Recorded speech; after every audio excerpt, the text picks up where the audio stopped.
People are trying to call me. Oh my gosh. You need Zoom Rooney? Still churning. Still churning. Wait for it. Wait. Maybe. Oh, it's Oh, going. it didn't want us to jump ship. And we are live. Welcome to Sales Team Rescue. I am your host, Jeremy DeMerchant.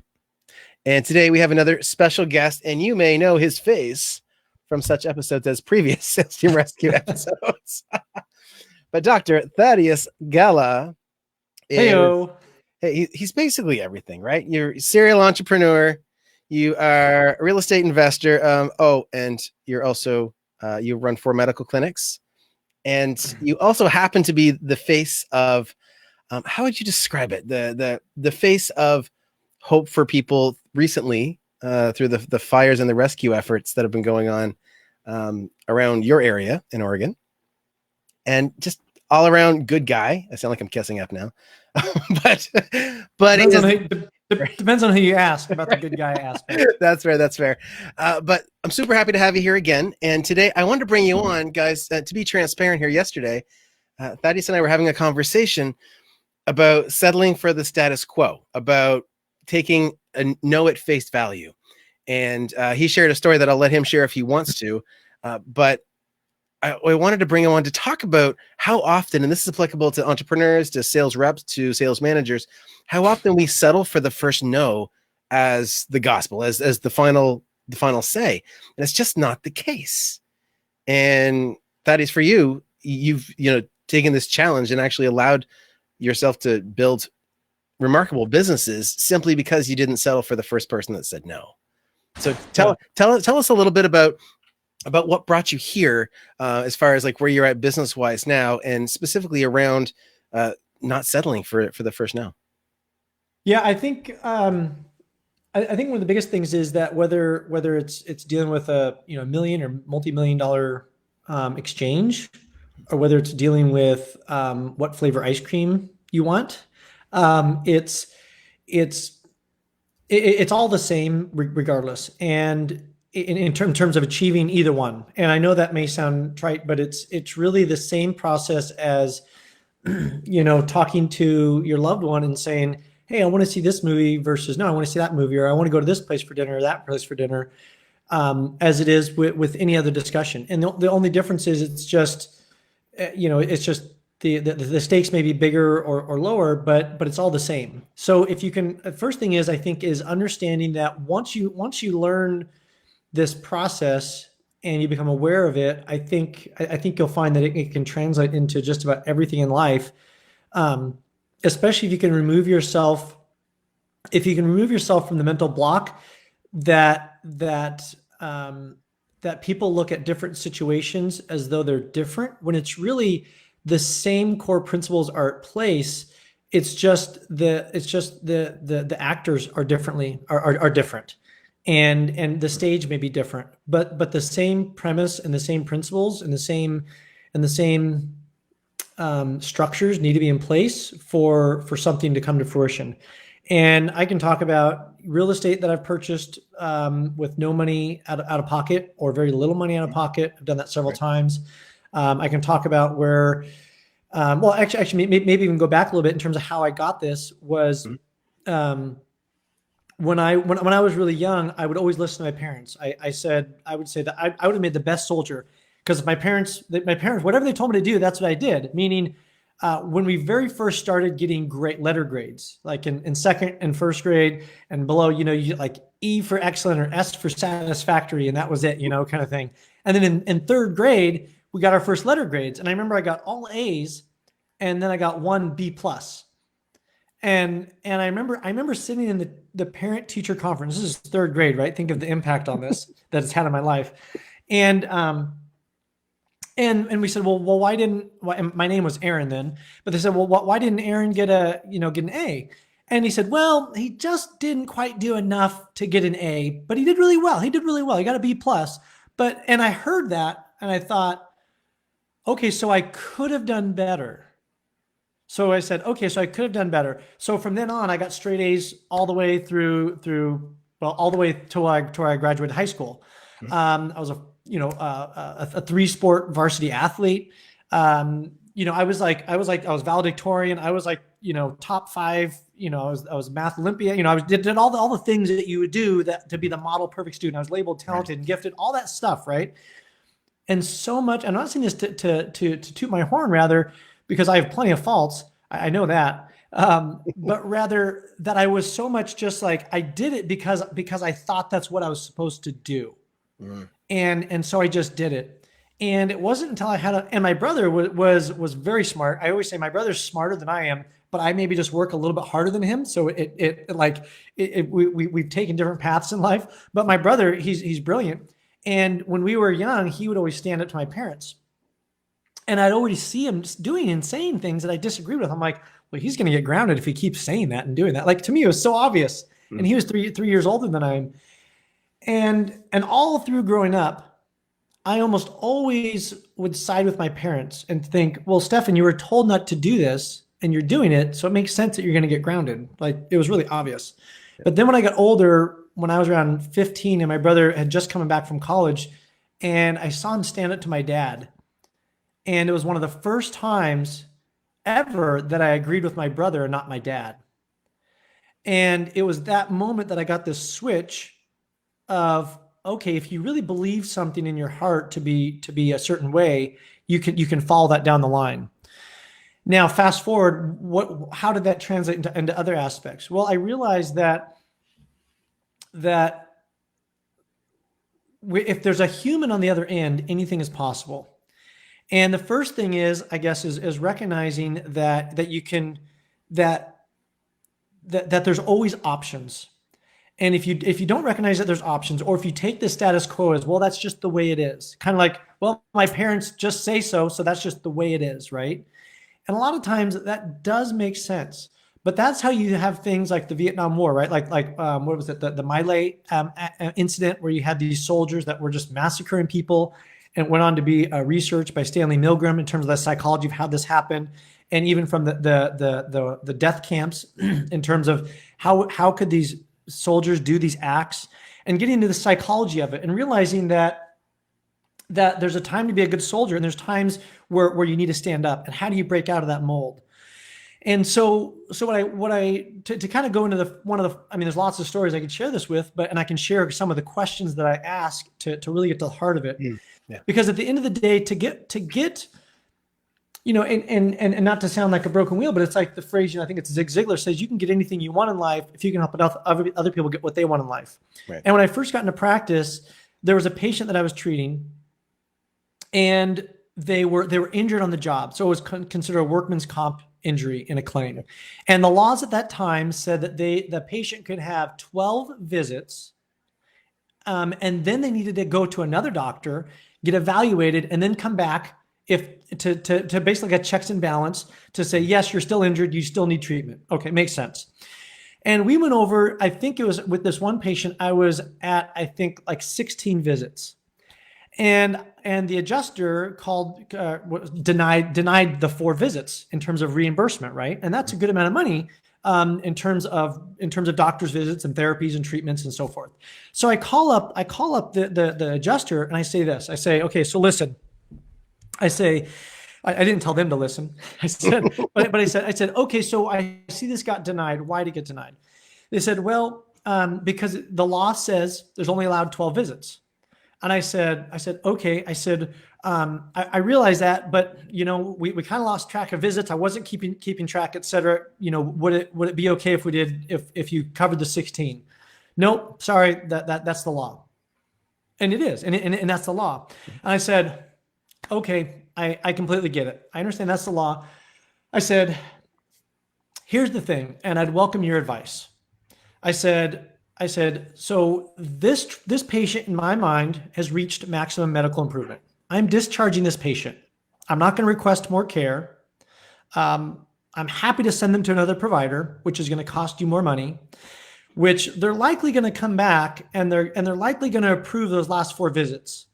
So there's a good chance that you, as the adjuster, you're going to have to pay for another visit to get evaluated. Then you're also going to likely come back and most likely pay for the 4 visits that we went over to the 16 versus the 12. And forgive me, because it was a long time ago. I don't know if these numbers are exactly right, but I'm trying to just speak in conceptual terms here. So, so the adjuster said, no, we can't really do that. It's the law. And I said, okay. I said, well, then this is a tough situation because I know that I went over. I know that I goofed there. The patient did also. I said, under what circumstances would you consider in this situation, knowing what the circumstances are? I realized that I goofed up. The patient really didn't know. They knew there was 12 visits, but they were kind of keeping track, but they kind of missed it. We're done now. And I would really hate to go back to the patient now and say, sorry, those last 4 visits, I goofed, you goofed, but now you're stuck with a bill for an injury that happened on the job that was, arguably a work-related injury that is kind of your work's fault, and you have insurance to cover that, now isn't willing to cover that. And now you have to jump through these bureaucratic hoops. I said, how do you advise I tell the patient this when they just want to get back to work and they just want to get going? They're already done with care. They're already at maximum medical improvement.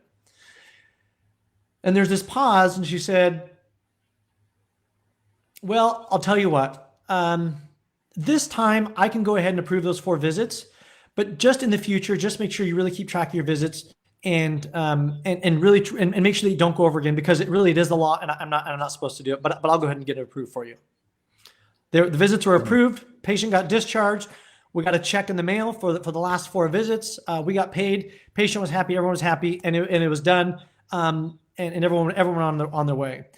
Now I look at this story as an example, and I can share with you. Maybe you already realize it, but there's a question that I oftentimes ask when I feel like I'm at a bulkhead. I wrote it down. That helps break down so many barriers, so people don't feel like they're fighting or that they have to acquiesce, because it's not. It's kind of like, I think it was Gandhi that said, if somebody loses, what kind of victory really was it? And the idea is how do you make it a win-win for everybody? So what I was doing is trying to put myself in her shoes, in what she's dealing with on a day-to-day basis, and trying to talk in terms that I thought was important to her, that she would find value in, and trying to bring up points that I thought would make her life easier, more enjoyable, less stressful, and ultimately make her life better. And also to help make her look like the hero. Because now when she calls the patient and says, hey, those last 4 visits, you know what? I'm going to go ahead and approve those. Think of what that does. Now this patient isn't getting angry at the adjuster. What are you talking about? Dr. Gala's been great. He's helped me so much. I couldn't even walk, and now I'm moving again. And you're telling me you're going to let a bureaucratic 4 visit, on and on, right? So I'm trying to help her and the other person win. And that's the thing. It's being able to navigate and figure out, how can I make this a win for them while also weaving in a win for me? Right. Because if you can do that, and if you can craft that scenario, then anything is possible. And that's how I've gotten real estate, several, $1 plus worth of real estate for essentially free.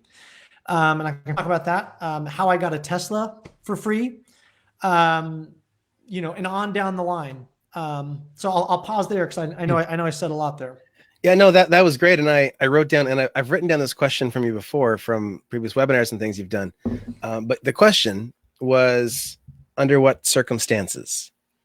And I love that question, because then it allows them, it almost allows them to acknowledge that they've got the power to decide what's about to happen. And you're acknowledging that it's this, you understand it's a one-off scenario, but you're letting them dictate the terms, assuming the outcome is what you want, right? You're saying, I want this outcome, and under what circumstances could this happen?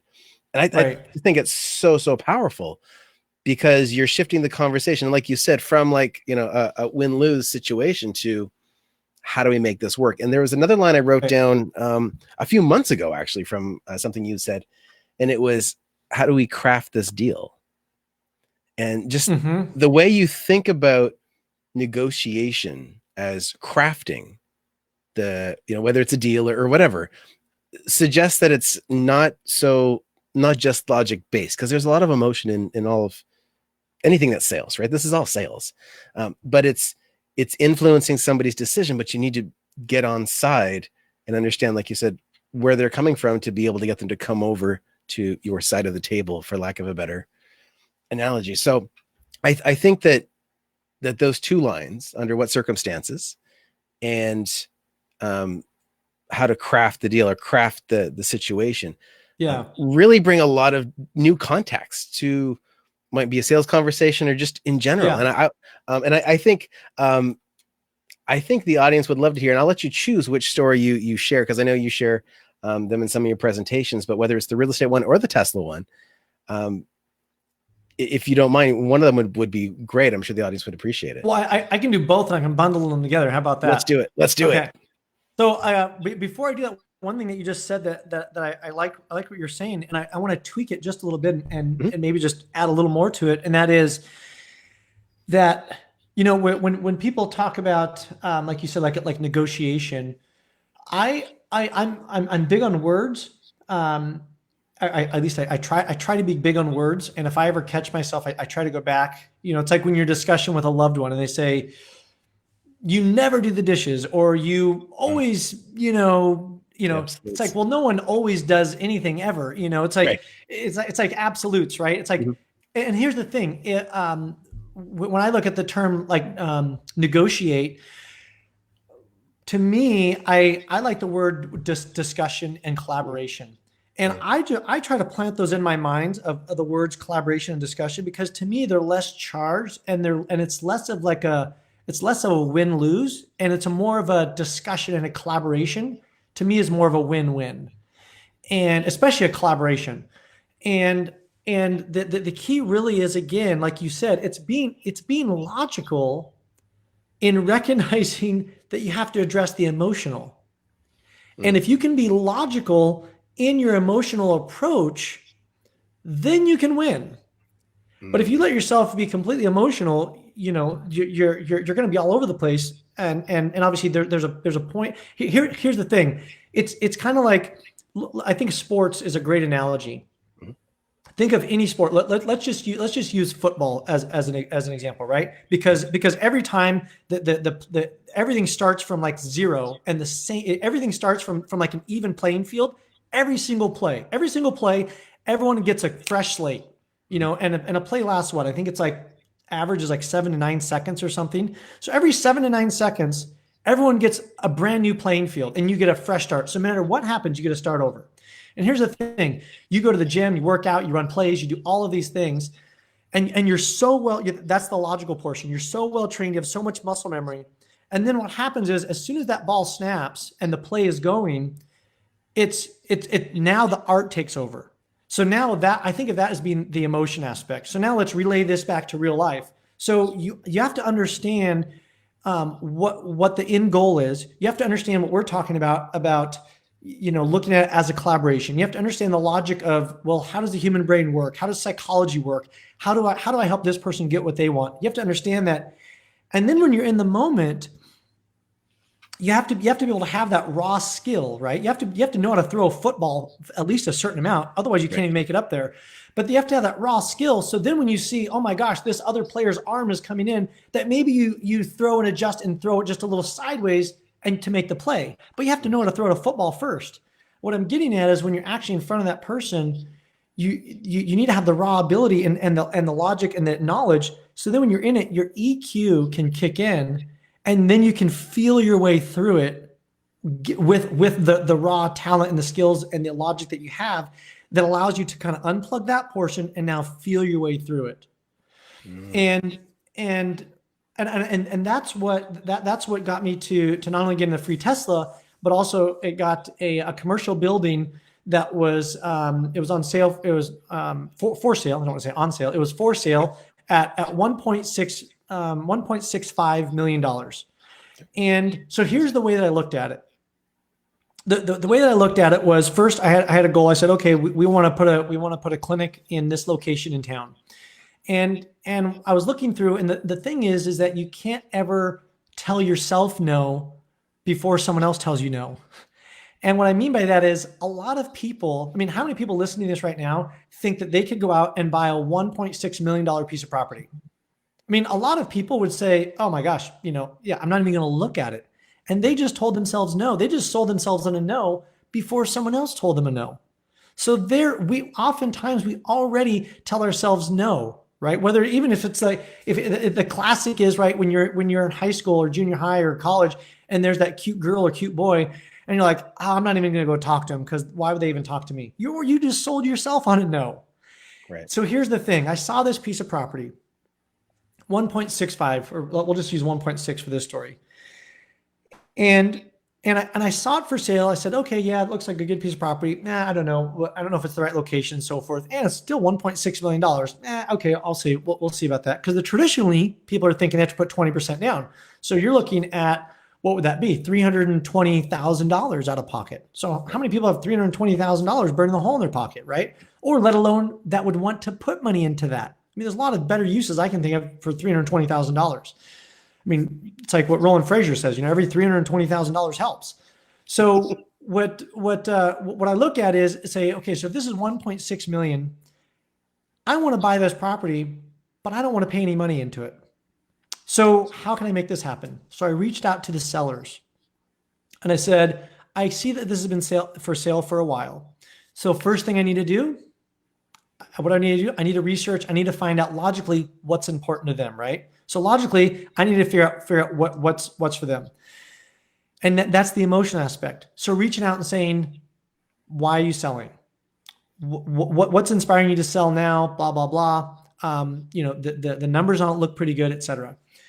They said, okay, well, it's a group of us that are wanting to sell. We've been wanting to sell for a while, but we're kind of getting to the point in life and in our age where we're just ready to kind of downsize our portfolios. We don't want it to be left for our heirs, et cetera. I said, okay, great. I said, okay, well, let me do a little research and I'll get back to you. So I went to my bank. I said, how would you be willing to lend on this? And if so, what are the requirements? They said 80%. Well, you need to come up with 20%. Exactly what I thought, right? 20%. I said, okay. I said, well, what about this? I said, what if you guys did 80%? Because the main thing that the bank wants is they want their security, right? Okay. So I said, well, what if you do 80%? And I said, and you want 20% down, right? I said, does it really matter where that 20% comes from in your mind? They said, yeah, well, we want it to come from you. I said, well, what if instead of coming from me, what if the seller was willing to, let's say, carry 20%? They said, yeah, no, we need to think about it. They thought about it, came back and said, well, tell you what, yes, the seller can carry the other 20% and we'll carry the 80%, but they need to be in second position, which means if I were to default or if something would happen, the 80% that the bank was loaning on, that's protected first if there's a foreclosure or something, or I get hit by the proverbial bus. So now I had a lot of information and a lot of power, because now I could go back to the seller and I could say, look, I'll buy the property and I'll be able to help you guys clean up your portfolio so it's not a mess for your heirs. Again, I'm telling them, I'm like reminding them why they're doing this. I'm bringing that up because that's important to them. I said, but this is what we're stuck with. So I said, I'll lay it out there and I'd love your guys' advice. And here it was again. Under what circumstances would you guys consider doing a seller carry of 20%? They said, I didn't think about that. Gave them a few days. They thought about it, came back. They said, tell you what, we'll do a seller carry of 20%, but we'll tell you what, you need to pay off the loan in full in 5 years. You need to give us an insurance policy, so in case you die, that we're protected. All reasonable things. And I don't know if they offered this, but I said, and I'll tell you what, and I'll give you your full purchase price. So I gave them their full purchase price. I gave them 80% from the bank. So they're getting the lion's share of it right up front. They're covered by an insurance policy and they're going to get paid off in 5 years. So I went back to the bank and I said, would you be willing to do this? And I also said this, I said, how about this? I said, would you be willing to go in, you don't have to sign this, but would you be willing in 5 years or less, be willing to refinance because the principal would be paid down enough to then take out the loan of the second and pay off the second loan. They crunched the numbers. They looked at it and said, well, in 5 years, you'll have just about 20% equity because you'll have paid down the owner carry the loan. You would have paid down the bank's loan. That would be about 20% because you're paying on both loans. So yeah, we can go ahead and do that. And we can do what's called a streamline refinance. You don't need an appraisal. You don't need anything. They basically just look at it and say, yep, okay, we're going to go refinance it. And they would wipe it out. So I go back, I say, we got a deal, go for it. So I put down $10,000 in earnest money. Again, this is $1.6 million property. I put down $10,000 earnest money. And at closing, I got, I think, around like $340 back at closing. So for a $1.6 million real estate that cash flow. Now this is the beautiful, now it gets better though. Watch this. I put in $10,000 and I got back like $300 or something like that. I have the statement. I have a copy of it. I think I know this. I've shown this in my presentations. And here's the thing. The property cash flowed. So now let me ask you this. If I were to come to you and say, hey, here's a $1.6 million piece of property that cash flows, meaning all the rents are going to pay for your mortgages and you're going to have money left over, would you do it? But it's going to cost you $9,700. Could you afford that? Yes. And here's the thing. Almost anyone, I mean, gosh, you could sell whatever you had to, sell your firstborn if you needed to come up with that, because that's such a great deal. But here's the thing is most people have already sold themselves on a no before they're even willing to negotiate and go down the line. And here's the thing, we were able to wrap the inspector's fees and some other fees into the loan costs. And that $10,000 that I put in, I think 3 or 4 of that went towards the inspector's fees and and some of the appraisal fees and loan costs and other things. But the way we structured it on the closing documents, like I said, we got money back. So again, at the end of the day, for like $9,700, we got a $1.6 million piece of property that cash flowed and had vacant space in it that we could put our clinic in. Nice. So we were able to put our clinic in it basically for free, had a piece of property that was $1.6 million that cash flowed. Now, here's the thing. Remember I said I got a Tesla for free? The building, what we did is we went in, we looked at all the leases and said, oh my gosh, these leases are below market. That there was already cash flowing. We were able to some of the leases were already scheduled to adjust.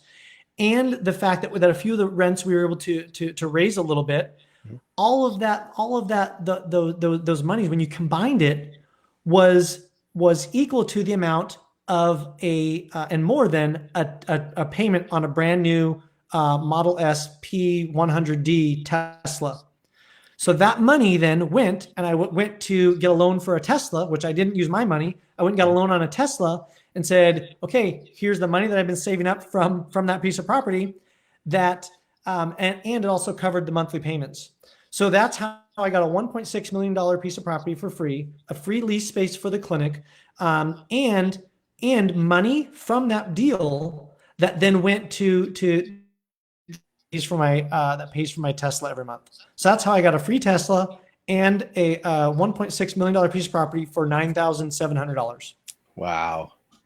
And I could keep going with other stories, but that's just one that's kind of an older one that got me excited to start doing $1 million deals and things like this. That's awesome. Well, and it goes to show you, and I think that part that you said before you even went into the story was like you're selling yourself on the no from the start. And kind of in a conversation yesterday, it's like the 4-minute mile, right? When Roger Bannister broke the 4-minute mile, suddenly it was possible. And, right. And until somebody shows you that it can be possible, it feels like it's not. And I'm hoping that what the audience is getting from this is that it can be possible. The things that maybe they're thinking that's not possible, selling themselves on the no right now. Right. They're saying, hey, maybe there's a chance, and I shouldn't sell myself on the no up front. I need to go and see, like, at least give it a shot. And of course, it depends on how bad you want it, but I guess. Well, and that's it. Absolutely. Is it comes down to how it comes down to several things. Are you willing to put in the energy and the effort to go after it? And how valuable is it to you? Now, I say, it cost me $9,700, but here's the thing. Like it obviously cost me time, Right. and here's the thing. I didn't read a book on this. I didn't know this. I just went and did it. I didn't take a class on this in high school or college. I mean, nowhere did I learn anything near this. So for me, I feel I'm in my infancy in understanding, how to craft discussions and collaborations and structure these things. I'm in my infancy, but once you do something like this and you realize, oh my gosh, this is possible, and you see someone else doing it, all of a sudden it's like, well, if they're doing it, then I can do it. And just like when I saw my brother stand up to my dad, I thought, okay, I agree with my brother now. And if my brother can do it and he can stand up to what he believes is right or versus wrong, then I can do it too. And I don't have to just be a soldier and go along with the status quo. And that's why I share that story, because so much of my life, I just did everything the way it was supposed to be, right? I was get straight A's. Okay. Be good at sports. Okay. Go do this. Okay. And all of those things were really good, right? I mean, those are all positive traits. But at the same time, people can say, oh, you need 20% down payment for a house. Oh, you need to, work 9 to 5 the rest of your life. Oh, you need to do this. It's like, okay, well, if I just kept signing off on that, there's no way we'd be able to make the impact that we are for where we're at. Now, I'm not saying that the lifestyle that I live is for everybody. I mean, there's a certain amount of stress that comes with it. And I could show you times where I was, I probably aged, 10 years in 1 year compared to some of the stress and the things I put myself through intentionally and unintentionally. That I'm not saying we're healthier, I'd wish on everyone, but I've learned a lot from that. And I'm happy that I went through it. And I'm where I'm at now, to where I can continue to refine my ability to work with people. Because here's the thing at the end of the day, that piece of property very well could have kept dragging on and not being sold, but it did sell, and these people got what they wanted. And so the thing is you're doing these people, the thing is, you always have to look at it and say, how can I make this, the person on the other side of this, how can I make it a win for them? How can I make their life better? How can I make them really excited and happy to do this? And if you approach it with that mindset, then you can't help but win, because you're not only doing great things in the world, but you're approaching it with such a mindset of how can I help? How can I love? How can I be of service? How can I make them look good, feel good, whatever it is that's important to them, while also weaving in the things that are important to me, so everybody wins and everyone gets to keep moving forward and doing bigger, better things. I love it. I love it. Such a powerful message, such a powerful story. And I mean, who doesn't love hearing stories about getting things for free and close to free? That's great. But I think that the core message can have such an impact on anybody, right? Whether it's sales reps, sales managers, CEOs of small or large companies. It comes down to how bad do you want it and how far do you want to push the envelope? But if you're stepping in with that position of how do I make it a win-win, or how do I make it so, and I like to think of it as, how do I make them feel?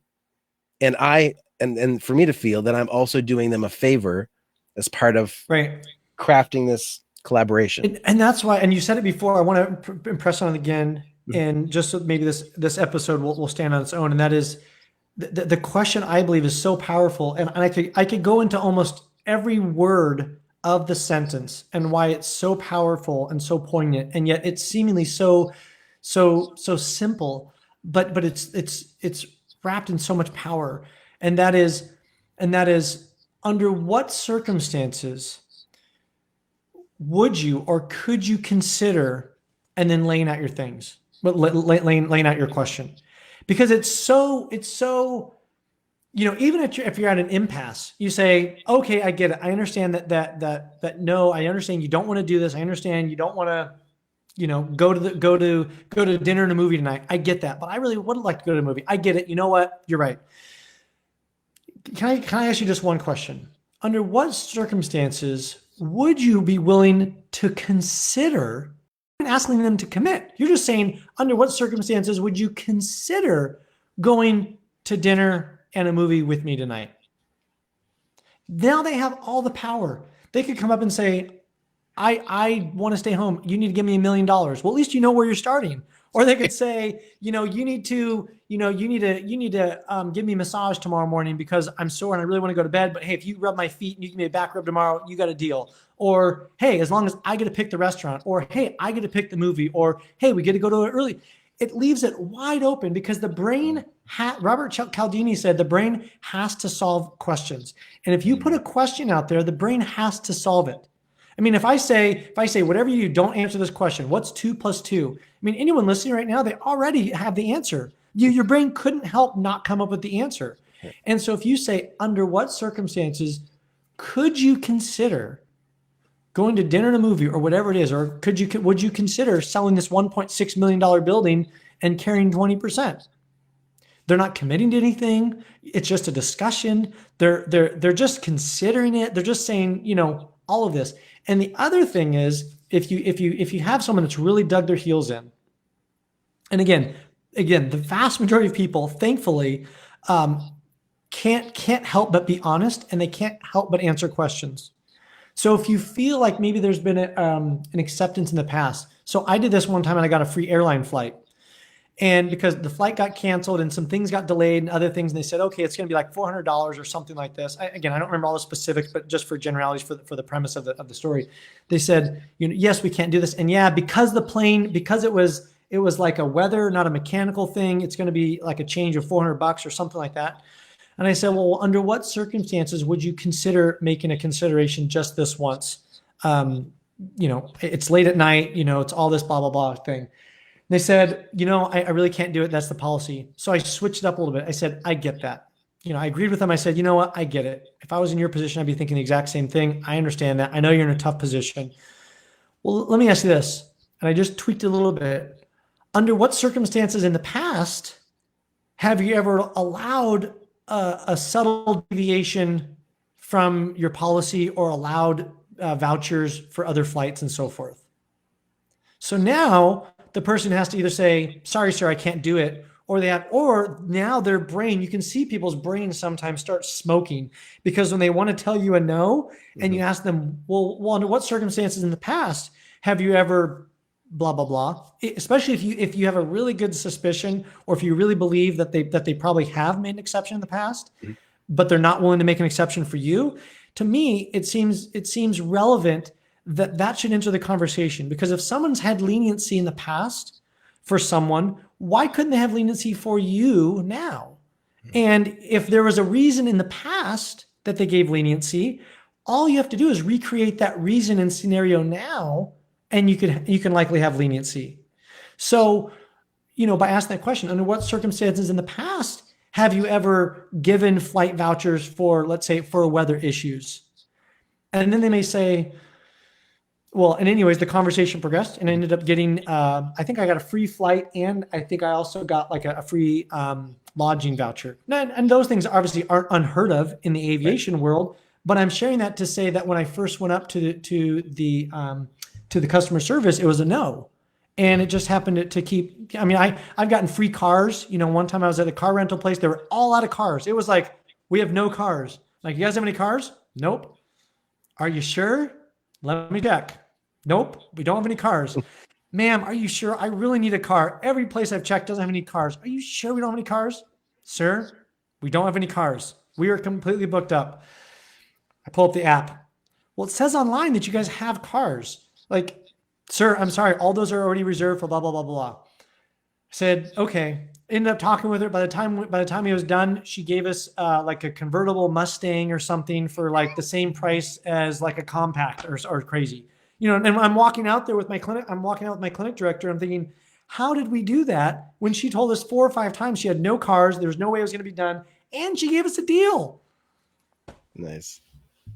I love it. It's just give it a shot, right? I mean, you've got nothing to lose. But yeah, that's the thing, right? It's already a no. Yeah. So it just and here's the thing. Most people don't like being told no. And if you keep the conversation going, it's likely that you're going to get another no. So here's the thing. For you to be able to get a yes, you have to be willing to get a lot of no's. And a lot of people don't even want that first no. So you have to be willing to get past that first no, the second no, the third no, the fourth no, the 10th no, and you have to keep going. And I will be the first to admit that I certainly don't it doesn't work all the time. And obviously there's times where you realize that, oh, this is going downhill, and you just say, oh, yep, you know what, I understand, I get it. Thank you for your time. Have a nice day. And you be polite. and you realize, okay, what did I learn from that? What could I do different? Some things you can't change, but you have to be willing to get up to the plate, and you have to be able to go have a lot of at bats. Mm, I love it. Well, that's sales wrapped up in a nutshell, right? Yeah. That's Well, that's the thing. Everything you do in life is sales. yep. Everything it is. Because I mean, even like you and I were talking about beforehand, I mean, even though I've been a collegiate athlete, high school athlete, all these things, even then, I still have a running coach today because I know that if I have to every morning wake up and sell myself on going and exercising, especially a hard workout or something like that, if I'm left to my own devices, there are so many reasons for me to talk myself out of it. And Mhm. that's why I know that even though I'm paying my running coach like $125 a month for my running coach, and again, I trained for an Ironman completely by myself. And I'm not saying that to toot my own horn, but rather doing an Ironman was one of the harder things that I've done in my life. And to train and to do that all by myself took an enormous amount of grit and determination. And I say that to think, well, if I was able to do that on my own, well, Thaddeus, it kind of seems silly that you would have a running coach to help you just run now for, you used to train for, 30, 40 hours a week. And now you're just doing, a handful of hours a week. Why do you need a running coach? Because it's so easy for me to sell myself on a no. So Mm, I know that for me to get to my goals, and if I pony up the money and I pay for a running coach and he writes out my things, my workouts every day for me, it's so much easier and it takes the brain hurt out of it. And I know there's accountability. It's all these psychological things that are at play. So mm, that's how I can get myself to say yes. Is I understand the psychology, I understand the logic of it, the psychology of it, and then I also understand the emotion of waking up every morning, how comfortable my bed feels versus, okay, my bed feels really warm and comfortable, or I could go out and kick my ass and be in pain.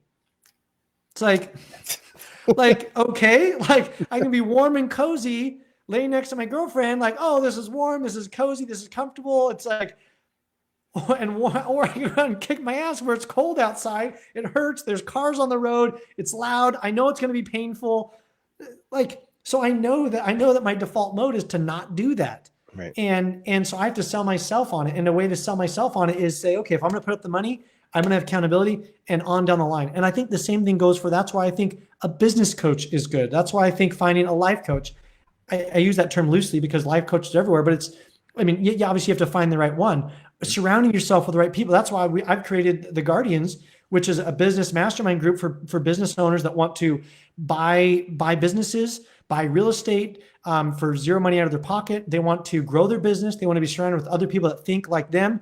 Because I created this group selfishly for myself because I want to be surrounded by really smart people and not be this, the smartest person in the room. I want to be the dumbest person in the room. But it's, I created this group for people that not only wanted to expand and grow their business, but also people that wanted to reduce or virtually eliminate taxes. And within this group, we've been able to do both. And so that's how I help sharpen my tool, and my accountability is within that group. No different than a running coach. I have essentially my own playmates and playgrounds that I've created so that I can craft my environment that then shapes my behavior. I love it. I love it. And I'm super excited to see as this group grows and grows and grows over these coming years as well. Um, so if somebody wants to learn more about the Guardians, what's the best way for them to connect? Yeah, great question. So if people want to learn more about the Guardians, they could comment on here. They could reach out to me directly, and we can put them in touch with a client manager, and they can go over what the process entails. I tell people, if you don't make, I would say, $100,000 to $500,000 additional income in your first year in the group from being through this, then something major is wrong. I think the average person in our group saves around, I think it's, I don't know, I think it's maybe, I'm going to kind of guess this number off the top of my head. Last time I have to look at these numbers again. But I think it's like the average person saves around $78,000 in taxes, and gets their taxes down from like around 30% to around 2%. So it's the thing is, it's like I look at this group as being, and I didn't mean this to turn into like a promotion for this business mastermind group, but it's kind of like, once you understand how this group works, it's kind of like getting $1.6 million piece of properties for free. kind of like that example I used. Like if you realize how much value comes out and flows out of the backside of it in terms of tax reduction and business growth and strategic relationships, it's like an absolute no brainer on the front end because any money that you're paying, you get essentially back in so many other benefits. It's yeah. I mean, I could go on, but I'll leave it at that. No, I think that's fantastic. And it kind of ties it all up, right? From the position of don't settle for selling yourself on your own no when it comes to the things you want, whether it's getting a building, getting a Tesla, getting the flight, but also achieving your goals, right? So if you get up each morning and you're not willing to get support, I mean, yeah, you can go about it on your own. And we all know this in sales and business. And yeah, as long as you're still moving forward, that's fine, but you're not going to get there nearly as quickly. And Right. the leverage of having a community, having resources, and having the strategies on the financial side, especially, but on the business side as well, they're just going to accelerate everything that you want to achieve. So I think that's the key piece here. So, all right. Well, Thaddeus, thank you so much for being here. It was a great pleasure to have you. And we will see everyone next week, same time, same channel right here on Headspace TV. This is Sales Team Rescue. And next Wednesday, 2 p.m. Eastern. Remember, guys, get uncomfortable, get results. And if you want your own sales team blueprinting session with yours truly, you can book your time at salesteamrescue.com. Cheers, guys.